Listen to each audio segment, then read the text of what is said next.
તૃપ્તિબા આપણી સાથે છે, એમની સાથે સીધી વાત કરીએ। સૌથી પહેલો સવાલ તૃપ્તિબા, 300 ફોર્મ ભરાવાની વાત હતી, એ કેમ ના થયું અને હવે ક્ષત્રિય સમાજ કોની સાથે? જી બિલકુલ, હું આપને ધ્યાન દોરું કે જ્યારે મેં જ્યારે મારું અમે 100 ફોર્મનું જ્યારે રજૂઆત કરી ત્યારે અમારી પાસે એક પ્રાથમિક માહિતી હતી કે 65 ઉપર જો ઉમેદવારી ભરવામાં આવે તો પછી બેલેટ પેપર પર ચૂંટણી થાય, તો અમે એ તૈયારી દર્શાવેલી હતી। અમારી પાસે સારી એવી સંખ્યા હતી, કમિટીમાં અમે વાત કરેલી। પછી ઇલેક્શન કમિશને 385 એવું એક સંખ્યા બતાવ્યું કે એની ઉપર, છતાં પણ અમે એની સાથે તૈયારી સાથે ચાલતા હતા। પણ આપે જોયું હોય કે અમે મીન્સ આની સાથે પછી અમે કમિટીના બહેનો સાથે પણ જે કંઈ રજૂઆત કરી, અમે બધી જ અમારી જે સંસ્થાઓ છે એની સાથે રજૂઆત કરી, તો 385 પર ભાઈ કદાચ જો બેલેટ પરથી નથી થતી તો એક સારો એવો ઇલેક્શન કમિશનનો ખર્ચો, ઈવીએમના પર જે કંઈ ખર્ચો થાય એક બહુ મોટી સંખ્યામાં આવે, તો અમે આ બધી જ લીગલ ટીમ સાથે વાત કરી અને એક સમાજ હિતમાં પણ, કારણ કે જે ટેક્સનો પૈસો જ્યારે વપરાતો હોય ઇલેક્શનમાં તો એ પણ બધાના ખીચામાં જતો હોય। બીજું એક રણનીતિના ભાગે પણ અમે એવું વિચાર્યું, કારણ કે પહેલાં અમારી રણનીતિ હતી ટિકિટ રદ કરાવી, એટલે રણનીતિના ભાગે બીજી વાત એવી થઈ કે અચ્છા ટિકિટ રદ નથી થતી તો હવે અમારે નિર્ણાયક અત્યારે શું થઈ શકે, તો ઓબ્વિયસલી કે જ્યારે હવે પાર્ટી ટિકિટ રદ નથી કરતી તો બીજેપીને રૂપાલા સાહેબને હરાવવા અમારો મોટો ટાર્ગેટ છે અને અમે ગ્રાઉન્ડ લેવલ પર એમાં બહુ અમે ઝીણવટપૂર્વક અત્યારે વર્ક કરી રહ્યા છીએ। એની માટેનું મતદાન થશે અને એની માટેની અમે તૈયારી પણ ચાલુ કરી દીધી છે।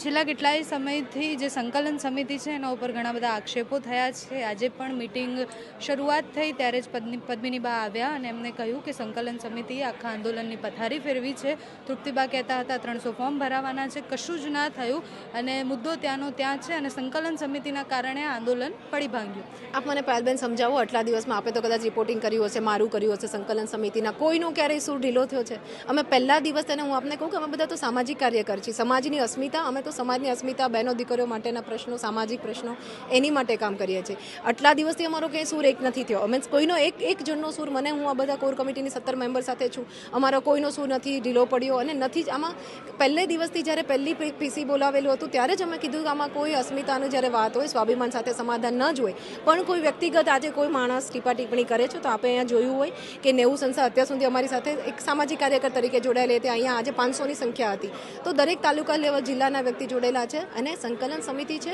એ 90 વર્ષથી 70 વર્ષના અમારા વડીલો છે જે 60 વર્ષથી સમાજમાં કામ કરે છે, એ બધા છે। એટલે આજે તૃપ્તિબા સંકલન સમિતિ નથી ચલાવતા કે બે કોઈ 5-7 વ્યક્તિ નથી ચલાવતા, આ એક સામાજિક સંસ્થા છે અને ગરિમાની વાત હોય, બહેનો દીકરીઓની વાત હોય ત્યારે કોણ નમતું જોગતું હોય? એટલે આ બધાને કોઈ, હું તો માનું છું કે આ બધા બહુ આ વિષય જ અસ્થાને છે અત્યારે, કારણ કે આમાં અત્યારે વાત સંકલન મીન્સ અત્યારે જે ચર્ચા આપે મને કરી એ પ્રમાણે કહું કે જ્યારે સીએમ હાઉસ પર અમે જતા હોય ને ત્યાં પણ અમે એક સૂરે કહી દેતા હોય કે ભાઈ અમે બધું જતું કર્યું, અમે બધી જગ્યાએ અત્યાર સુધીમાં અમે રજવાડા અખંડતામાં જરૂર હતી, અમારા વડવાઓએ આપી દીધા, એ પછી સાલિયાણા ગણો, બીજી ઘણી બધી વસ્તુઓ, અને છતાંય અમે મન મોટું રાખ્યું છે, પણ બહેનો દીકરીઓમાં મન મોટું નહીં રાખીએ આપણે કદાચ જોયું તો અમે ક્યાં અત્યાર સુધી કોઈ આ વાત જ નથી કરી, અને જો કરે તો એ જે ક્વેશ્ચન છે એ અસ્થાને છે। આ એકાદ બે જણે કોઈ એવા સ્ટેટમેન્ટ આપી દીધા હોય સંકલન સમિતિમાં ને અમારી કોર કમિટીમાં, તો તમે એક અવિશ્વાસ ઊભો કરો તો ઠીક છે, બાકી આમાં તો કોઈ હવે કોઈ સ્થાન જ નથી આ ચર્ચાને। અલગ અલગ જે આગેવાનો છે, જેમ કે પદ્મિનીબા હોય, ગીતાબા હોય, પ્રજ્ઞાબા હોય, એ પહેલા દિવસથી પોતાની રીતના આંદોલન આપી રહ્યા છે, પોતાની રીતના વિરોધ દર્શાવી રહ્યા છે। પ્રજ્ઞાબા ચાલુ મિટિંગમાંથી નીકળ્યા અને ફરીથી એમને ચીમકી આપી છે કે જો પરસોત્તમ રૂપાલા ચૂંટાશે તો 500 બહેનોની લિસ્ટ મારી પાસે છે, અમે જોહર કરીશું।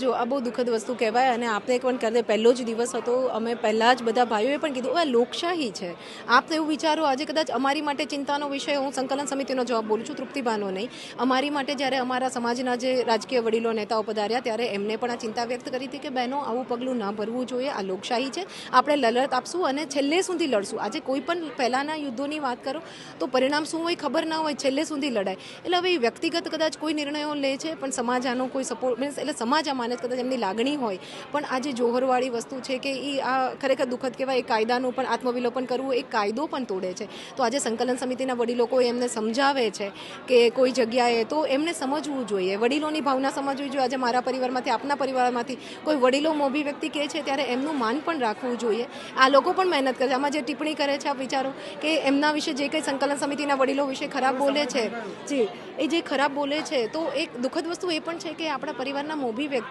છે, આપને જેટલી ચિંતા છે, આજે હું દીકરી તરીકે મને જેટલા મારા માતાઓની ચિંતા હોય એનાથી વધારે વડીલોને પણ હોય જ તેને, પણ આ સાંપ્રત સમયમાં શું જરૂરી છે, કઈ રીતે ચાલી શકાય, એ વધારે મહત્વનું છે। છેલ્લો સવાલ છે, સંકલન સમિતિનું સ્ટેન્ડ શું છે, કારણ કે ઘણા બધા આગેવાનોનો વિશ્વાસ સંકલન સમિતિથી ઉઠી ગયો છે? કોઈ વિશ્વાસ ઉઠવામાં 2-3 વ્યક્તિઓ છે જે સમાજ સાથે સંકલન સમિતિ સાથે ન જોડાયેલા હોય અથવા વ્યક્તિગત કોઈ લડતા હોય. આપણે અહીંયા જોયું હતું 500 જણે જ્યારે આપ કદાચ હાજર હોય મીડિયાએ કે 500 જણે જ્યારે હાથ ઊંચો કરી દીધો અને આપ સંમેલન પણ જોવો ત્યાં પણ બધાએ કીધું હતું કે સંકલન સમિતિના વડાઓ જે કોઈ નિર્ણય લેશે એ સ્વીકાર્ય છે. એટલે આમાં અવિશ્વાસની કોઈ વાત, આ બધી અસ્થાને વાત છે, આંદોલનને બીજા રસ્તે ફાંટા મીન્સ દોરાવવાની વાત છે, એમાં કોઈ વિરોધની કોઈ વાત જ નથી. આભાર. આ હતા તૃપ્તિબા, અને તૃપ્તિબાની સાથે પહેલાં પણ ઇન્ટરવ્યૂ કરેલા છે, અત્યારે પણ કર્યું. જે વેગથી આંદોલન આગળ વધી રહ્યું છે એમાં આગેવાનોમાં મતભેદ થતા દેખાય છે. પદ્મિનીબા કંઈક અલગ કહે છે, ગીતાબા કંઈક અલગ કહે છે, તૃપ્તિબા કંઈક અલગ કહે છે, અને સામે પક્ષેથી એવું પણ આવે છે, જેમ કે પદ્મિનીબા એવું નિવેદન આપે છે કે તૃપ્તિબા હોય કે પછી સંકલન સમિતિ હોય એને આંદોલનની પથારી ફેરવી. હવે આ આંદોલન કઈ તરફ જશે એ જોવાનું રહ્યું.